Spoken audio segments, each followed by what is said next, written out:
We're going to talk about the national championship game here in a moment. Same warning as I gave in the NFL pod, though. The pick I'm giving out, I don't know about you guys, is going to be a hold until testing is finished.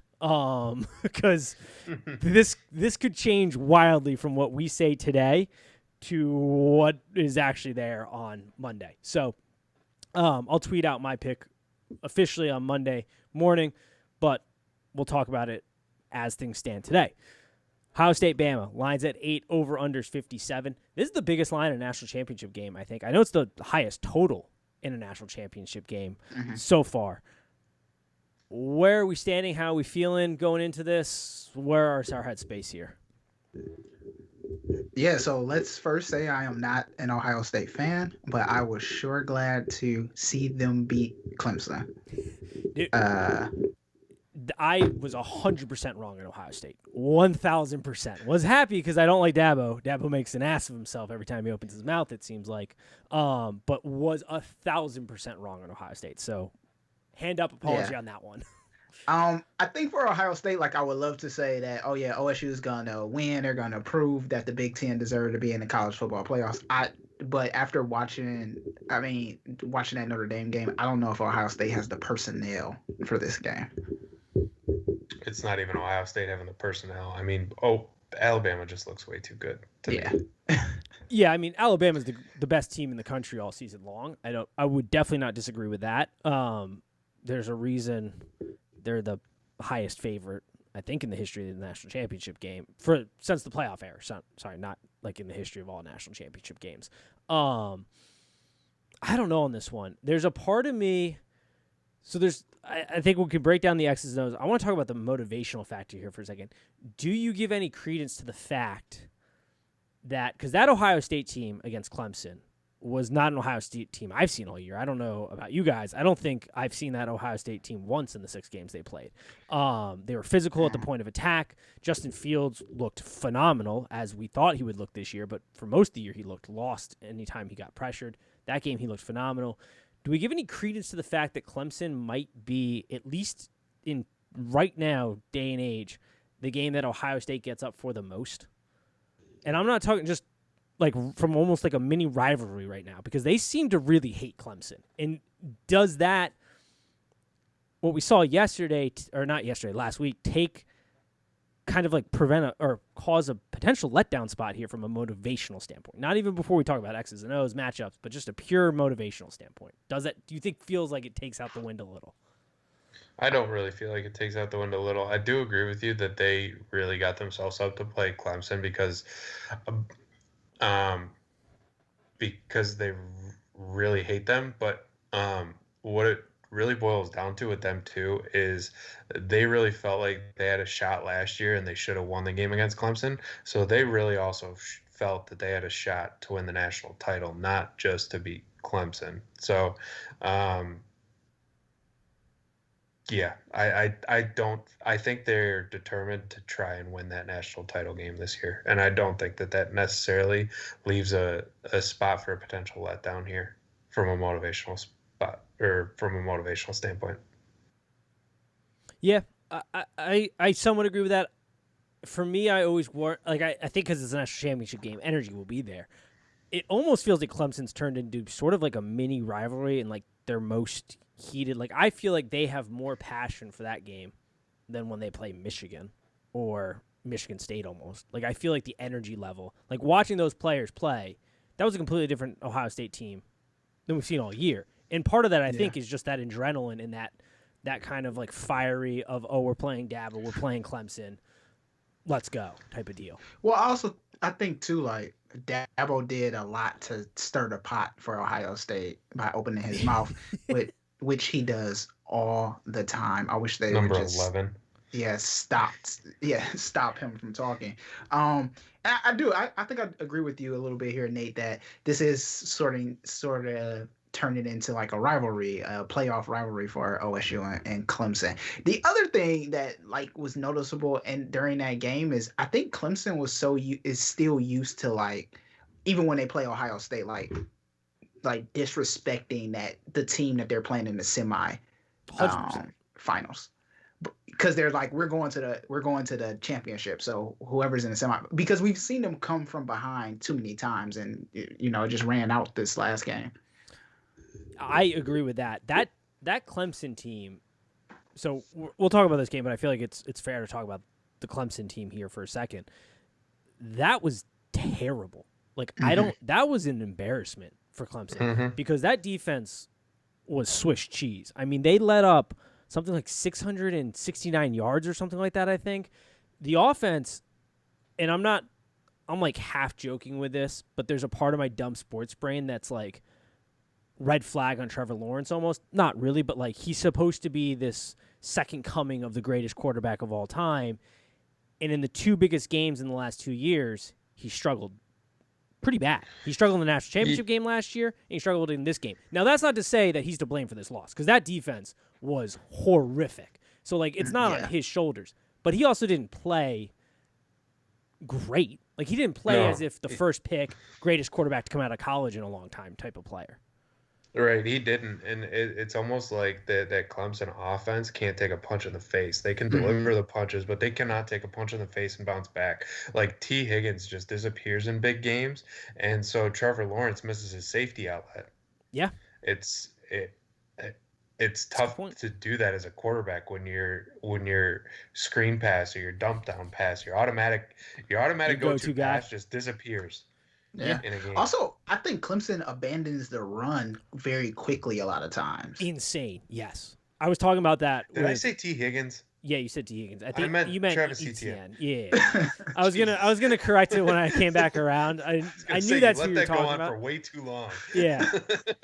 Dude, they abandoned the run way too much. Travis Etienne is a monster, and I don't feel like he gets. And I was talking about this with my girlfriend when we were watching the game. Like he didn't get enough touches this year. Just like throughout the year, they went away from him in the run game. Or like what Tim said, they'll do like that. They'll dump the screen to him, or like pitch to him. When I'm like, just let him run it out the backfield. Yeah, 100%. Like there's a point of getting your backs into open space and creating a play, but when that's all you're doing, it becomes predictable, and the linemen can pick up on it. Like they can stay home, and they can feel, they know the guards are pulling and things like that. So that was probably the most shocking part, was just how much more physically dominating Ohio State felt, and that comes from like an energy and effort standpoint, because the Ohio State defense, which has not been good all season, was insane at the point of attack. I mean, the defensive line owned Clemson's offensive line. The linebacker core looked good, and the secondary wasn't terrible. And they've been bad all year, which was shocking, which is, I think, going to be an Achilles heel that gets exposed in this game, to kind of circle back to this, because the Ohio State secondary is my biggest concern here, and why.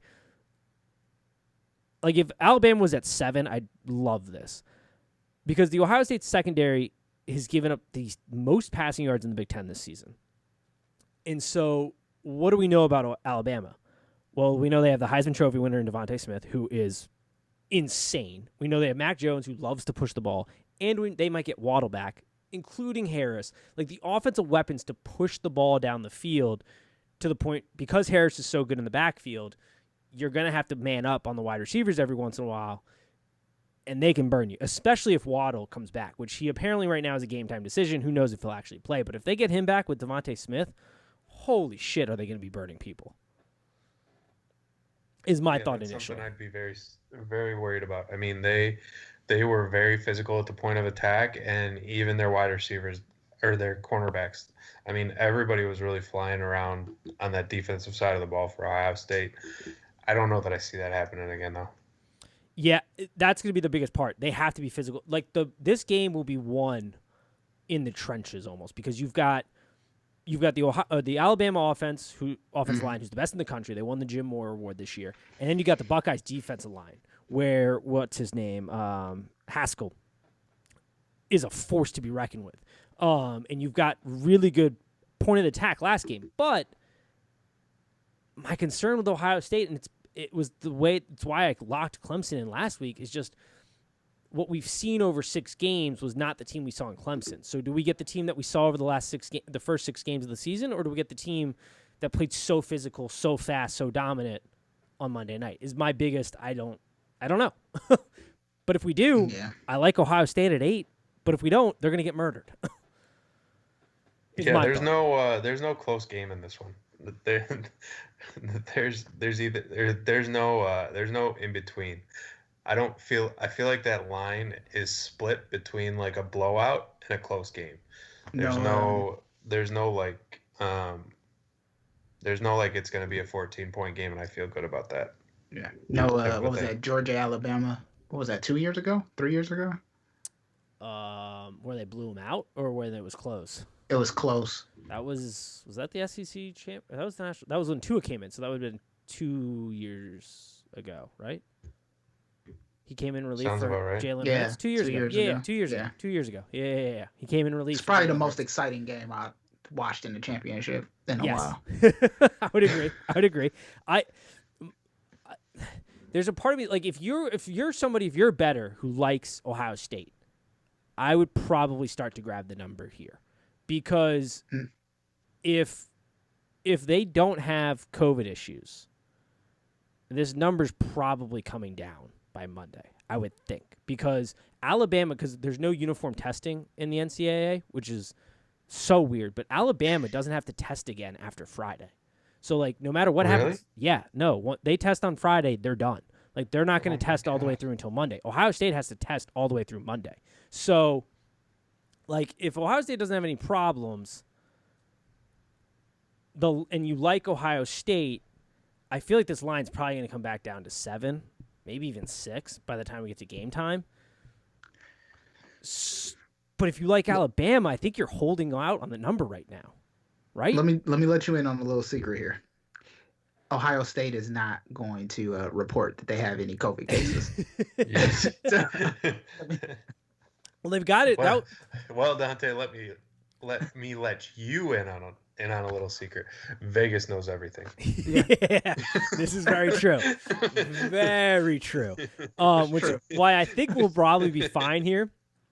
But if you like Alabama, I think I don't know. It's just this line at this point in time, I'm holding off on everything because I don't know something could pop up. COVID issues could happen before Monday. But I look at Alabama, their defense has struggled against mobile quarterbacks and teams who can push the ball deep and down the seams. What can Ohio State do?